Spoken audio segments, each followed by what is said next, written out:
สบายดีพ่อแม่พี่น้องน้องวันนี้ก็อยู่เฮือนกับลูกชายคือเก่าแล้วว้าเจอโยเซฟสบายดีป้าลูกโยเซฟหันหน้ามาโยเซฟ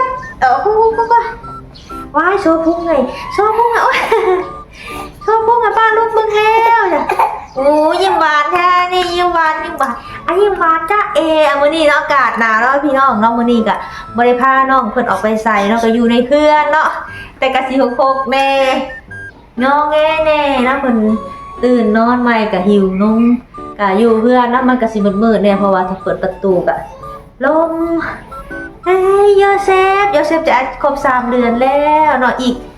มื้อนี้11ว่ะที่12แม่นครบ3เดือนเต็มพี่น้องเอ้ยตอนไปฉีดวัคซีนน้ำหนักของเพิ่น5 โล 8เนาะแต่ว่าบ่ได้ชั่งน้ำหนักเพิ่งแล้วบ่รู้ว่าตอนนี้เท่าใดเนาะตอนนี้กินนมกะกินนมทั้งคืนกินนมเก่งผู้ไผนี่ว้ายมากอกอันนี้อยากนอนพี่น้องเอ้ยนอนบ่เต็มอุ้ยว้ายเอ็มบินเอาเสือไปลงให้แน่ชอบพุ่งอีกแล้วชอบพุ่งกับป้าลงมาแล้วน้องโยเชฟมักหยอกเลยพี่น้องไอ้ถ้าว่าบ่หยอกเพิ่นนี่เย่ขนาดถ้าหยอกมันมีคนหยอกนะสิเนี่ยถ้าบ่มีไผหยอกนี่มีแต่ให้ถ้ามีคนหยอกมีคนจ้าสิอยู่ก็บ่ได้ถ่ายคลิปให้พ่อแม่พี่น้องเบิ่งกะเกือบปีได้แล้วเนาะบ่ฮู้ว่าลืมกันหรือยังเนาะกลับมาตอนนี้พร้อมสมบัติอันล้ำค่าพร้อมของขวัญพิเศษสมาชิกใหม่พร้อมกับสมาชิกใหม่เป็นของขวัญที่มีค่าที่สุดที่หาใส่บ่ได้พี่น้องเอ้ยอยากกินนมเนาะค่ะกำลังส่งนมใหม่นมเพิ่นกำลังห่อนอยู่เพราะว่ายืนเนาะเพราะว่าทางนั่งแล้วเพิ่นแอบเนาะก็เลยต้องยืนเฮ็ดแบบนี้ทางหลังก็สิโฮกแน่ทางหลังเป็นบ่อนนอนเนาะนอนอยู่นี่บ่สีแดงนี่บ่อนนอนเนาะกลางคืนก็กลางมุ้งเอาเต้นมักเต้นนะนี่เต้นเก่งประโยชน์อะไรแต่ว่าอยู่ในเฮือนมันก็จะมียุงนะคะใจอาจารย์สวัสดีป้าลุงนุโยเซฟน้องโยเซฟบ๊ายบายสวัสดีสวัสดีป้าลุงสวัสดีป้าลุงสวัสดีป้าลุงน้องโยเซฟจะได้3 เดือนแล้วใช่เงยเห็นรูปตัวเองเนี่ยใช่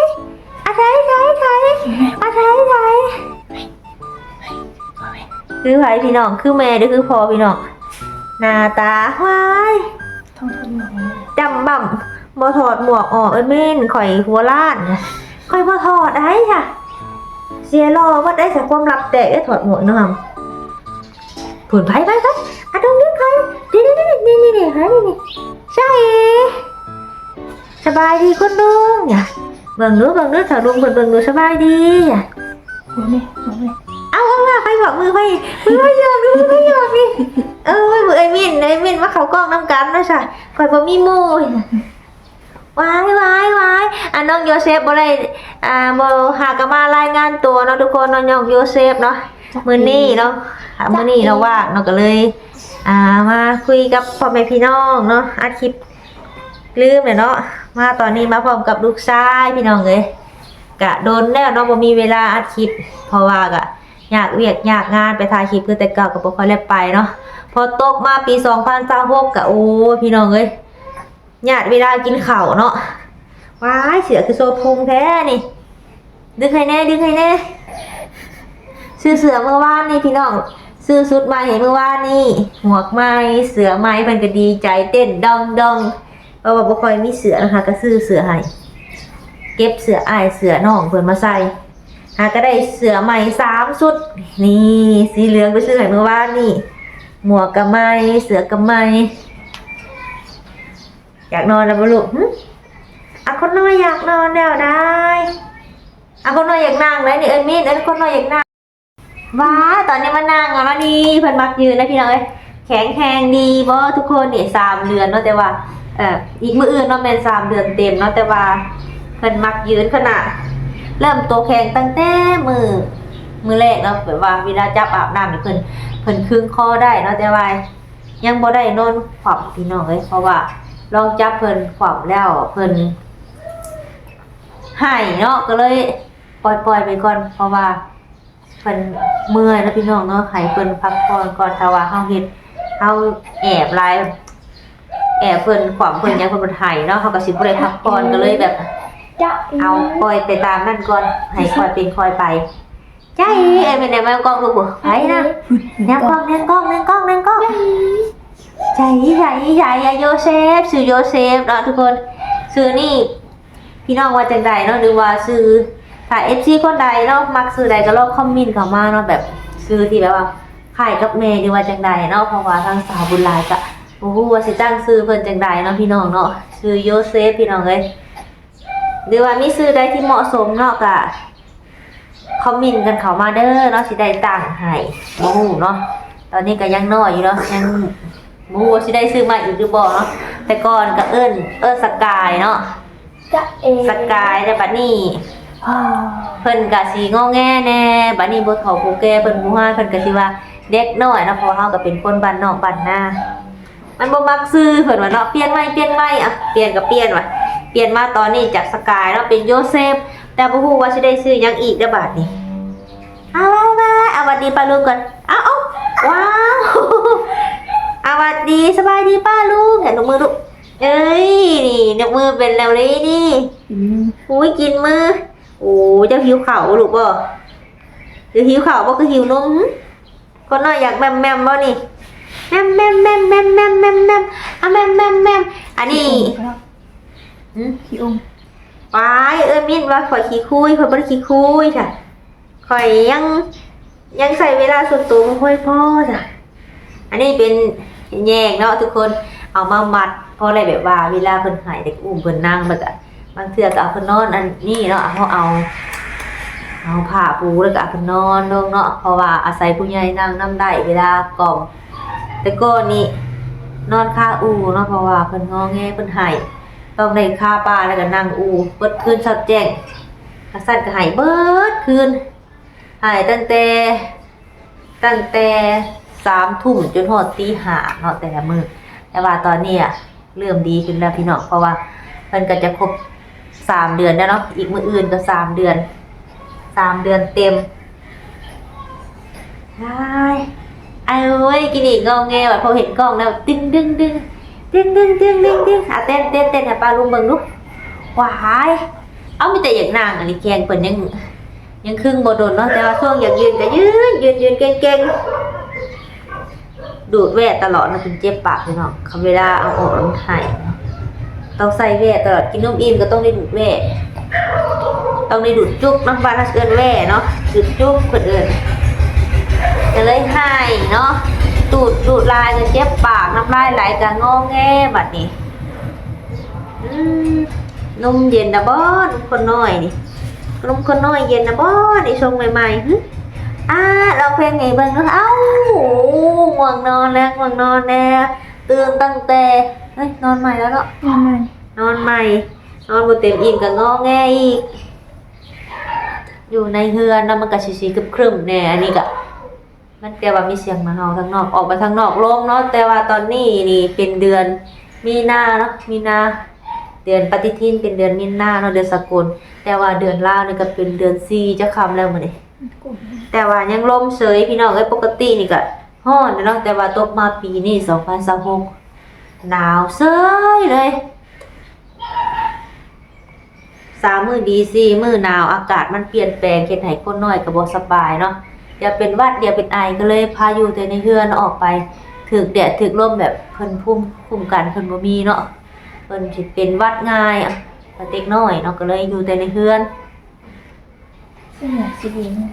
หมวกเหลืองไปซักเมื่อเช้านี้ค่ะหมวกมาตุบอยู่พูนน่ะเอาหมวกมาตุบหมวกนี่ก็รอแล้วได้เอ้ยมินหมวกนี่ก็จะรอแล้วได้ค่ะอะไรอันน่ะเงินไทยกับชีว่ะเหมือนหนาคือสลายวะหลายคนบอกว่าคือเมว่าซั่นนะคือแม่ได้จังใดหลักฐานมันมีว่าคือโพน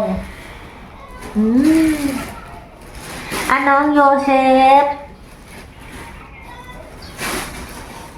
เอากับบริษัทคลิปโดนคิดฮอดคนในที่น้องคิดฮอด FC ทุกคนเนาะที่เพิ่น เห็นคลิปแต่ยังคอมเมนต์เข้ามาเนาะก็ขอบคุณคนในไลน์เนาะที่ยังบ่ลืมกันยังบ่มีเนาะเอามาเดี๋ยวหาเลยว่ามันมีถุงไว้อีกถุงหนึงหาเบิ่งคนเบิ่งเครื่องก็กระจะกระจายได้พี่น้องยังบ่มีเวลาเก็บจนกว่าพอสินอนเนาะโอ้พกเลยสิหมุนกล้องไปให้เบิ่งก่อน สมบัติหมุนไปให้ FC เบิ่งในน้องไม้มินเครื่องของโยเซฟโอ้ยตาดำปี้ปีเอ้ยเครื่องเพิ่นเนาะเพราะว่าอยู่ในกลางเพื่อนยังบ่ได้เก็บบ่ได้เมียนอีสั่งเลยแต่เยือกไปไล่เพื่อนพวกอายเพิ่นได้มีเด้อสมบัติข่อยจ้าเอเจ้าอย่าหายป้าลุงเบิ่งไลฟ์ข่อยก็อายคือกันเด้อเดี๋ยวเพิ่นจะว่าข่อยชกกระโปกค่ะวายวอาจ้าเอเดือนนี้ก็เป็นเดือนแห่งความหักนะทุกคนเนาะไม่ว่าจะเป็นเดือนกุมภาเดือนมีนานี่เนาะเป็นเดือนความหักแล้วเพราะว่าจะมีงานแต่งหลายแล้วแต่ว่าถ้าเป็นเดือนลาวก็เป็นเดือนสี่เนาะเดือนนี้ก็เลยแบบชุดตุ้งนี่ก็เลยมีแต่งานแต่งงานดองหลายที่น้องเลยบามือคือละ2 คู่ 3 คู่จะข่อยก็บ่ข่อยละไปเราข่อยอยู่เรือนกับลูกชายมีแต่ยายไป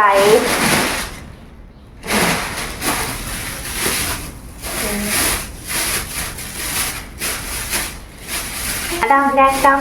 ดงอู้เอ็มมินหาหมวกมาตุไม่ข่อยจนได้จ้ะใส่โอ้ต้องถอดช่วงลองกวมกันหมดอาจจะเอาว้ายหัวข่อยมันเป็นจังซี่นี่อันนี้เป็นหมวกแต่เพิ่นเกิดใหม่นะบ่าวจีนซื้อมาให้พี่น้องทักอายเพิ่นซื้อมาฝากให้ซื้อให้เนาะอายเพิ่นอยู่ทางต่างประเทศคุณ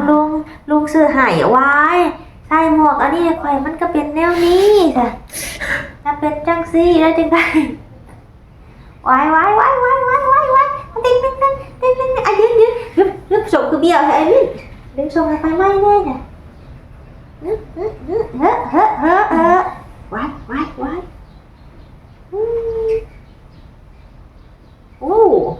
แมงตักแตนหรือแมงปวกบัดแมงตักแตนได้ปวกน้อย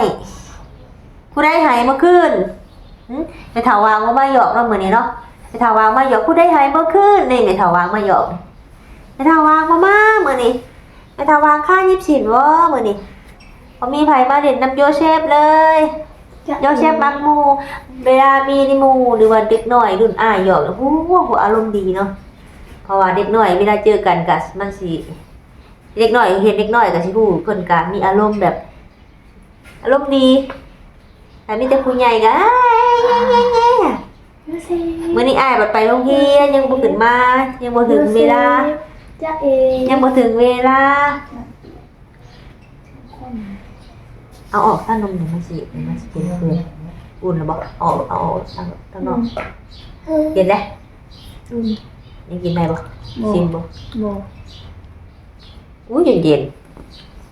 อุ่นใช่เปิดด้วยเปิดเดี๋ยวไปชิมให้เขาเห็นนะใส่ฝอใส่มือ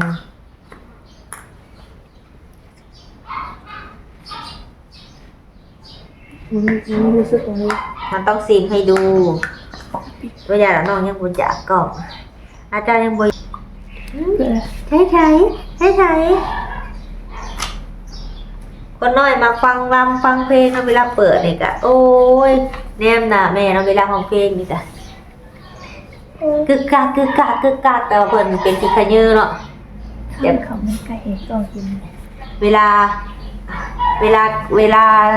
นอนนี่มาเสียงดังกึกกักพี่น้องเนาะ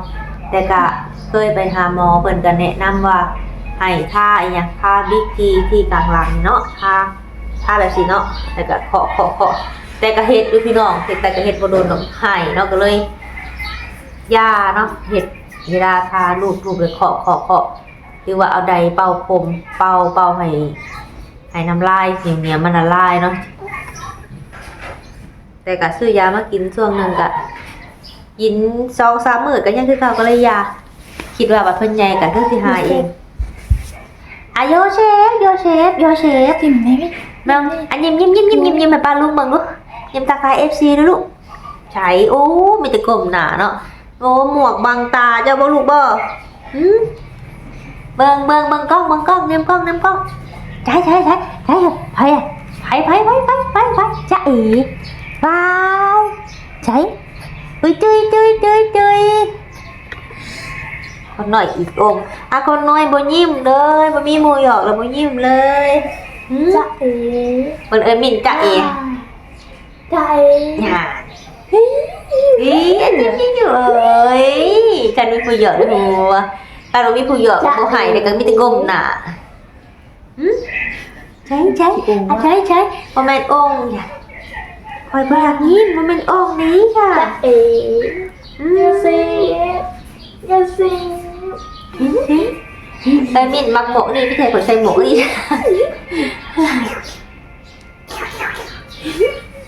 ว้าวจ้าใช่ว้าวใช่จ้าใจเหี่ยวจังว้าเหี่ยวเนาะเหี่ยวใส่แม่อีกแล้วจะบ่ได้ใส่เพิ่นในเพิ่นเนาะตอนกลางเว้นยันว่าขาเพิ่นบาดเนาะใส่ทั้งกลางคืนกลางเว้นพออีกอย่างก็บ่ได้ออกไปข้างนอกอยู่ในเรือนก็ส่วนใดก็ใส่แต่ส่งเนาะบางเทื่อก็เหี่ยวข้าวเดียวเนาะเพราะว่าเด็กน้อยมันกินนมเลื่อยข้าวเดียวเหี่ยวก็แทบบางเทื่อซักจนบ่แห้งบ่ทันพี่น้องสุกเพิ่นก็มี3 4 5โตนี่เนาะเหี่ยวบางเทื่อก็ใส่ผ้าอ้อมนำบางเทื่อก็ใส่ผ้าอ้อมห้องเอาเพราะว่าอยู่ในเรือนเฮาก็บ่ได้ปล่อยไปข้างนอกเนาะถ้าใส่เพิ่นหลายก็เย็นขาเพิ่นบาดเนาะใส่มันอับเย็นเจ็บแสบขาก็หายอีกก็จะใส่แต่เวลานอนโอเคนะทุกคนเนาะเดี๋ยวโนเชฟก็จะขอตัวไปนอนก่อนเนาะเพราะว่าตื่นด่วนแล้วเนาะจะไปกินนมแล้วก็นอนเนาะสวัสดีป้าลุงเดี๋ยวมื้อหน้ามาพบกับโยเชฟใหม่กินฮอดโยเชฟอยู่บ่เดี๋ยวมื้อหน้าโยเชฟมาหาป้าลุงใหม่เอาไปปิดกล้องเอาเลยไปปิดกล้องมองกล้อง